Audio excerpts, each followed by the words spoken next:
The air in the subterranean archive was ancient, smelling of granite and silver. Alara Varda, the keeper, traced the spine of the silver ledger, feeling the burden of centuries of recorded guilt. Her peace was shattered by the arrival of Alpha Caius, who announced his decree.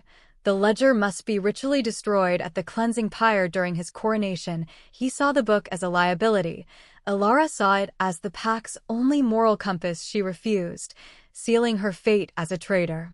Meanwhile, the cycle of violence repeated. The young, reckless shifter Reese, desperate for Caius's respect, accidentally killed a human hiker during a patrol.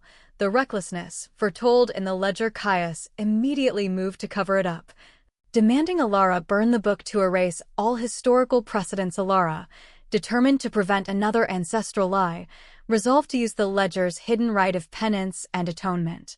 Confined to her quarters, Alara secretly contacted Reese. She revealed the ritual's need for 3 components: the silver shard, the witnesses weeping, and the living confession. Reese's willing participation. Reese agreed, fueled by shame and a need for redemption. Reese successfully retrieved the silver shard and, in the process, discovered a founder's journal. The truth was darker than expected. The founder hadn't just covered up a death.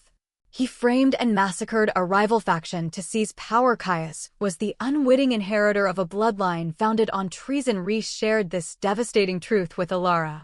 His next mission, to retrieve the witnesses weeping, led to a dangerous encounter with Torvin, the leader of a vengeful shadow pack. Torvin confirmed their suspicions. They knew Caius was destroying the ledger and intended to assassinate him during the pyre ceremony. Believing him to be the corrupt heir, Reese escaped, realizing their mission was no longer just moral. It was a frantic race to prevent a tragic, misguided war. As the full moon approached, Alara's preparation for the psychic projection was agonizing. A sudden, devastating memory surfaced. Caius was not descended from the murderous usurper's line, but from the wronged, exiled line that had secretly returned. Caius was destroying the very history that would vindicate him, acting out of inherited shame.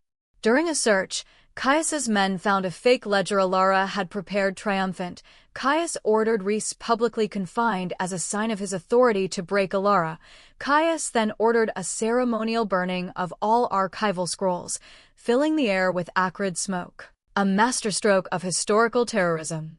Alara slipped past the guards, freeing Reese, but at the final moment, overcome by the fear of causing a civil war and the sight of Torvin's pack poised to strike, Reese panicked, believing he could save Alara and prevent the war.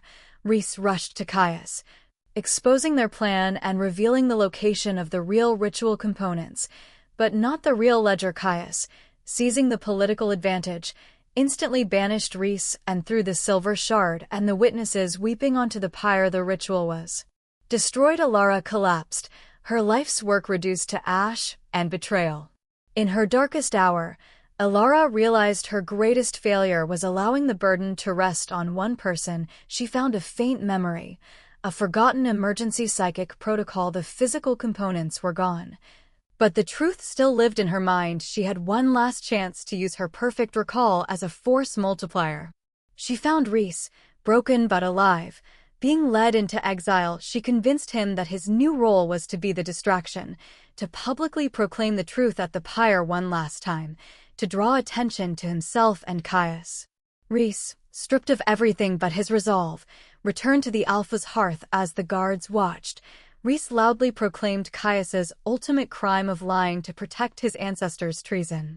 At that exact moment, Torvin and the Shadow Pack rose on the ridge, bows drawn. Alara, standing on the watchtower, unleashed the full, unfiltered power of her perfect recall. The psychic surge hit the entire pack, including Caius and Torvin, forcing them to relive the founder's treason and, crucially, to witness the vindication of Caius's lineage.